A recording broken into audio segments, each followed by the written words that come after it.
السلام علیکم، آپ دیکھ رہے ہیں ہو کیا رہا ہے۔ میں ہوں Faisal Abbasi, group editor 92 news. Irshad Ahmed Arif صاحب ساتھ ہیں، شکریہ ارشاد صاحب آپ کا۔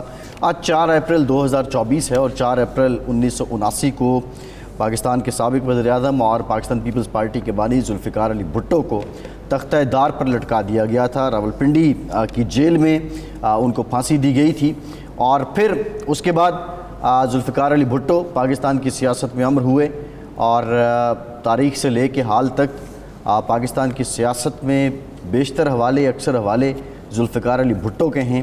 اور حال ہی میں پاکستان کی جو سپریم کورٹ ہے اس نے ایک صدارتی ریفرنس پہ اپنی رائے دی کہ ذوالفقار علی بھٹو کو فیئر ٹرائل کا موقع نہیں ملا تھا، اور یہ جو ریفرنس پہ رائے ہے یہ یقینی طور پہ عدالتی تاریخ کی ایک غلطی بھی مانی گئی ہے۔ بہرحال ذوالفقار علی بھٹو کی شخصیت، ان کا طرز سیاست، موجودہ جو پاکستان کی سیاسی حالات ہیں یہ یکسر کتنے بدل چکے ہیں، ان میں کتنا فرق ہے، آج کے پروگرام میں ہم اس پہ بات کریں گے۔ دوسری جانب جو پاکستان تحریک انصاف ہے وہ کچھ دیگر ہم خیال جماعتوں کے ساتھ مل کر رمضان کے بعد تحریک کا بھی اعلان کر رہی ہے، تحریک چلانے کا بھی عندیہ دے رہی ہے۔ اب یہ تحریک کس نوعیت کی ہوگی، اور ساتھ ہی ساتھ جو ان کا مینڈیٹ چوری کا ایک کمپلین ہے اس سے متعلق وہ آگے آ رہے ہیں۔ لیکن مولانا فضل الرحمان کے ساتھ ابھی تک تحریک کے معاملے پہ کوئی تالمیل نظر نہیں آ رہا۔ کیا مولانا پی ٹی آئی ایک پیج پہ ہیں یا نہیں ہیں، یا وہ حکومت سازی کے دنوں میں ایک رسمی سی کارروائی تھی، یہ بہت سے سوالات ہیں۔ دوسری جانب جو پاکستان کے معاشی چیلنجز ہیں وہ خاصے گمبھیر ہیں۔ پاکستان کا جو بجلی کے شعبے کا گردشی قرضہ ہے وہ 55 کھرب روپے ہو چکا ہے۔ ورلڈ بینک یہ کہتا ہے کہ اگلے 5 سالوں میں پاکستان کو $120 بلین چاہیے ہوں گے۔ پاکستان پہ کیا پھر سے ڈیفالٹ کی تلوار لٹکے گی؟ پاکستان کے حالات بہتر کیسے ہوں گے؟ ان تمام معاملات پہ بات کریں گے۔ ہمیں پاکستان پیپلز پارٹی کے سینئر رہنما نوید قمر صاحب نے بھی جوائن کیا ہے۔ ارشاد صاحب بہت شکریہ آپ کا، آپ سے بھی گفتگو کریں گے۔ ارشاد صاحب، آج بھٹو صاحب کی برسی اور موجودہ سیاست، کیا رائے ہے آپ کی؟ جو حالیہ ریفرنس پر رائے دی ہے سپریم کورٹ نے، اس بات کو مان لیا جائے کہ بھٹو صاحب واقعتاً بے گناہ تھے اور ان کے ساتھ جو ٹرائل کا موقع انہیں نہیں ملا اور وہ کسی کی انا کی بھینٹ چڑھ گئے؟ دیکھیں، بھٹو صاحب کے کیس میں جو فیصلہ آیا ہے وہ یہ ہے کہ بھٹو صاحب کو فیئر ٹرائل کا موقع نہیں ملا، اور یہ بات اس وقت بھی کہی جاتی تھی جب سیشن کورٹ کی بجائے آپ ڈائریکٹ ہائی کورٹ سے آغاز کرتے ہیں ٹرائل کا، تو ظاہر بات ہے کہ ایک اپیل کا ایک موقع ضائع کر دیا گیا ہے جو انہیں ملنا چاہیے تھا۔ تو اس کا مطلب ہے کہ فیئر ٹرائل تو نہیں ہو رہا۔ اس کے علاوہ ایک چونکہ فوجی حکومت تھی اس وقت، اور وہ فوجی حکومت تختہ الٹ کے اقتدار میں آئی تھی، تو ظاہر بات ہے بھٹو صاحب کے اور ضیاء الحق کے درمیان جو ایک لڑائی تھی، بغض تھا، عناد تھا، وہ بھی واضح تھا۔ اور تیسری بات یہ ہے کہ بھٹو صاحب کے بعد جو طرز حکمرانی ملک میں اختیار کیا گیا، اگر الیکشن کرا دیے جاتے، اگر عوام کو موقع مل جاتا کہ وہ اپنا فیصلہ خود سنائیں بھٹو صاحب کے بارے میں بھی، ان کی مخالف جماعتوں کے بارے میں بھی، تو شاید سینیریو مختلف بھی ہو سکتا تھا، یا یہ بھی ہو سکتا تھا کہ بھٹو صاحب دوبارہ اقتدار میں آ جاتے۔ لیکن جب وہ موقع نہیں دیا گیا اور ایک ڈکٹیٹرشپ مسلط کر دی گئی طاقت کے ذریعے، لوگوں کو لالچ دے کر اور دباؤ ڈال کر، جس طرح آج کل شکایت کی جاتی ہے، تو ظاہر بات ہے کہ پھر بھٹو صاحب کا جو کیس تھا وہ مضبوط ہو گیا، اور آج یہی وجہ ہے، اس مضبوط کیس کی وجہ سے آج بھٹو صاحب کے جو اس وقت کے روایتی مخالفین تھے، مثال کے طور پر میں آج شہباز شریف صاحب کا ایک ٹویٹ پڑھ رہا تھا، بھٹو صاحب کے خلاف جو لوگ سب سے زیادہ سرگرم تھے وہ پی این اے تھی، اور نواز شریف صاحب نے 77 کے بعد جو الیکشن ہونے والے تھے اس میں ٹکٹ لیا تھا پی این اے کا، اور وہ مخالفین میں سر فہرست تھے۔ لیکن آج شہباز شریف صاحب جو ہے اس کو عدالتی قتل قرار دے رہے ہیں اور تاریخ کا ایک سانحہ قرار دے رہے ہیں۔ اور بھی جو لوگ تھے، جب ایم آر ڈی بنی تو سارے لوگ پیپلز پارٹی کے ساتھ کھڑے ہوئے تھے۔ تو اس لیے لیکن جو سبق ملتا ہے ہمیں، جو پیپلز پارٹی کو بھی سیکھنا چاہیے، ان کے مخالفین کو بھی، کہ کیا آج ہم اس صورتحال سے نکل پائے ہیں جو 5 جولائی کے بعد ملک کو درپیش تھی؟ کیا خالص جمہوریت سے ہم نجات پا چکے؟ کیا فاشزم جس کی شکایت پی اے نے اس وقت کرتا تھا اس سے ہم نے نجات حاصل کر لی؟ کیا ہمیں جمہوری آزادیاں، شہری آزادیاں آج حاصل ہیں؟ یہ ایک سوال ہے جو سیاسی جماعتوں کو ایڈریس کرنا چاہیے، جس کا جواب سیاسی جماعتوں کے ذمہ ہے۔ لیکن میرا خیال ہے ہم نوید قمر صاحب ہمارے ساتھ ہیں، ہم ان سے پوچھتے ہیں کہ یہ Pakistan institute of development economics کی تازہ ترین رپورٹ ہے، یہ جناب ندیم الحق صاحب اس کے سربراہ ہیں، چیف اکانومسٹ پاکستان کے رہے ہیں۔ وہ یہ کہتے ہیں کہ اگلے 5 سال میں نوید قمر صاحب 120 ارب ڈالر کی پاکستان کو ضرورت ہوگی، اور 5 سال تک ڈیفالٹ کا جو تلوار ہے ہم پر لٹکتی رہے گی۔ تو ایک تو آپ اس رپورٹ سے اتفاق کرتے ہیں، اور کیا معاشی صورتحال اب سنبھل گئی ہے؟ ڈیفالٹ کے خطرے سے ہم ہمیشہ کے لیے نکل چکے ہیں؟ بسم اللہ الرحمن الرحیم۔ پہلے تو میں بھٹو صاحب کی جو آپ نے باتیں کی اس پہ اپنا جو ہے وہ کامنٹ یہ دوں گا کہ ظاہر ہے کہ ایک ہسٹورک رانگ تھا کہ کسی شخص کو آپ صرف اس لیے کہ آپ کو اپنی کرسی کی حق کا خطرہ تھا اس لیے آپ پھانسی پہ چڑھا دیتے ہیں۔ جو اس کیس میں جتنی خامیاں تھیں اس پہ تو پوری کتابیں لکھی گئی ہیں اور لکھی جا سکتی ہیں کہ آپ کوئی شخص کہتا ہے کہ مجھے فلاں نے کہا، تو جو شخص کہتا ہے کہ میں نے مارا تو وہ تو بچ جاتا ہے، اپروور بن جاتا ہے، اور ہیرسے پہ آپ کے کو پھانسی بھی دے دیتے ہیں۔ اور پلس جس طرح سے ایک باعث جج کو بٹھایا گیا تاکہ اس کو یہی کہا گیا کہ جی آپ نے پھانسی ہی دینی ہے، پھر اس کے بعد اپیلیٹ سٹیج پہ بھی آپ نے دیکھا کہ جج صاحبان نے خود مانا کہ جی ہم پہ پریشر تھا کہ پھانسی ہو، اور تب بھی اتنی نیرو ورڈکٹ آئی۔ تو یہ تو ایک لمبی کہانی ہے، لیکن اس کا سبب جو جس کی آپ نے بات کی، سوال یہ ہے کہ اگر ہمارے پاس اس قسم کی چیزیں ہوتی رہیں تو ہم کیسے کہیں گے کہ ہم جمہوریت میں جب سے نجات ملی، تو اس کے بعد پھر جنرل مشرف کا بھی ایک دور آیا، اور اس کے بعد ہائیبریڈ سسٹمز آئے، تو وہ بہت کچھ ابھی ہم نے ارتقا کرنا ہے جہاں آج کھڑے ہیں۔ تو آپ کا سوال یہ کہ کیا ہم صحیح جمہوریت پہ آ چکے ہیں؟ نہیں، سوال کا جواب اس کا سمپلی یہ ہے کہ نہیں، لیکن جتنی بھی جمہوریت ہے وہ بہتر ہے بجائے اس کے کہ ٹوٹلی کوئی آمریت ہے یا ٹوٹلی کوئی ملٹری رول۔ تو اس لحاظ سے اس کو ہم غنیمت سمجھتے ہیں اور آگے بڑھتے ہیں۔ آپ کا جو فائٹ کی رپورٹ ہے اس پہ جو سوال بات ساری، خیر میں نے فائٹ کی رپورٹ دیکھی نہیں ہے کہ میں اس پہ فردر کمنٹ کروں کہ یہ 120 بلین کا جو نمبر ہے وہ کہاں کیسے یہاں پہنچا ہے، لیکن ایگزیکٹ 120 ہو یا بہرحال ہماری جو آؤٹ فلوز کی ریکوائرمنٹ ہوگی، جو ہم نے اتنے قرضے لے لیے ہیں اور یقینی بات دی کہ ہر حکومت نے لیے ہیں، اس سے ہمارا اپنا فزیکل سپیس بہت کم ہوتا جا رہا ہے۔ ہماری کیپیسٹی اب تو صرف ہم قرضہ لیتے ہیں قرضہ واپس کرنے کے لیے، اس سے آگے تو کچھ بھی نہیں ہے۔ آپ کا بجٹ اگر آپ دیکھیں تو بجٹ کا اب 55 سے بھی زیادہ % حصہ جو ہے وہ ڈیٹ سروسنگ میں جاتا ہے، مطلب قرضہ کی جو سود ہے اس کو واپس کرنے میں جاتا ہے، اور قرضہ وہی کا وہیں رہتا ہے۔ باقی جتنا تھوڑا ہے اس میں دفاع بھی آتا ہے، پینشنز بھی آتے ہیں، اور چیزیں جو ہے سول گورنمنٹ پوری جو ہے وہ رن کرتی ہے۔ پی ایس ٹی پی کا تو سوال ہی نہیں ہے، وہ اور بوروئنگ سے ہوتی ہے۔ تو یہ درست ہے کہ ہم ایک ڈیٹ ٹریپ میں پھنسے ہوئے ہیں، اور ہمارا اس سے نکلنے کا راستہ جو ہے وہ جب تک کہ ہم اپنی پیداوار بڑھائیں گے نہیں، جب تک اپنی انکم بڑھائیں گے نہیں، یہ دو بہت کی چیزیں ہیں۔ ہم ٹیکسیشن کو ایسے ہی معمولی چیز سمجھتے ہیں، ہم نے کتنے سیکٹرز کو ان اے وے چھوٹ دی گئی ہے۔ اس حکومت کو اب under I M F pressure یہ ضرور بات کرنا شروع کی ہے کہ ہم نے تاجروں کو بھی جو ہے وہ رجسٹر کرنا ہے، اور لوگ یہ کیسے سمجھتے ہیں کہ ملک چل سکتا ہے بغیر کسی آمدنی کے اور صرف قرضہ لے دے کے۔ تو اب اس لحاظ سے ہمارے پاس بہت کچھ کرنا ہے، انٹرنلی بھی جو ہمارا کرنٹ اکاؤنٹ کا ڈیفیسٹ ہے اس کا بھی، اور جو ہمارا فزیکل ڈیفیسٹ ہے اس کے لحاظ سے بھی بہت کچھ کرنا ہے۔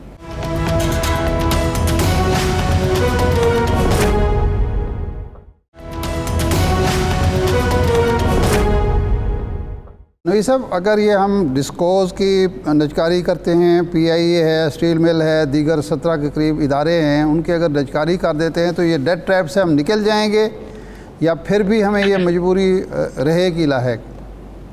دیکھیے پہلی چیز تو یہ کہ نجکاری اگر ہوتی ہے تو صحیح طریقے سے ہونی چاہیے، یہ اجرت میں نہیں ہونی چاہیے، یہ کافی دفعہ میں یہ کہہ چکا ہوں. لیکن سوال یہ ہے کہ اس سے یہ ضرور ہو سکتا ہے کہ آپ کا جو ہیمریج ہے وہ کچھ حد تک رک جائے، کہ آپ کے جو پیسے جا رہے ہیں وہ جانا شاید رک جائیں، لیکن اس سے آپ کا قرضہ کم نہیں ہوگا، کیونکہ آپ کی انکم اس میں سے نہیں آئے گی جتنا آپ فار ایگزامپل پی آئی اے ہے تو پی آئی اے کا پہلا کام آپ نے یہ کرنا کہ جتنا قرضہ ہے پی آئی اے کا وہ سب اپنے کھاتے میں لے لینا ہے، جس کی وجہ سے آپ کا قرضہ تو اور بڑھ جائے گا. باقی وہ یہ ہے کہ پی آئی اے کو ڈے ٹو ڈے چلانے کے لیے جو آپ پیسہ دیتے ہیں اس کی شاید ضرورت نہ پڑے اگر ہم پرائیویٹ سیکٹر ہوتے ہیں. اسی طرح سے اور جو چیزیں ڈسکوز ایک بہت اہم ایریا ہے جس کو ڈسپلن، کیونکہ آپ کو یہ پتا ہے کہ ڈسکوز کا جو لاس ہے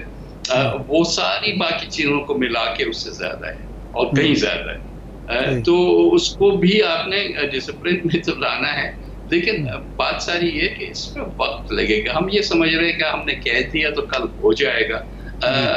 جو وزیر اعظم صاحب کے آج بھی ہے کہ we will stick to the time table, خدا کرے کہ ٹائم ٹیبل سے پہ چل سکے کہ ہم ٹارگیٹس دے دیتے ہیں ریئلسٹکلی اس پہ کام نہیں کرتے، چاہے اب وہ ایس آئی ایف سی کے حوالے سے بات ہو رہی ہو یا باقی گورنمنٹ ڈپارٹمنٹس.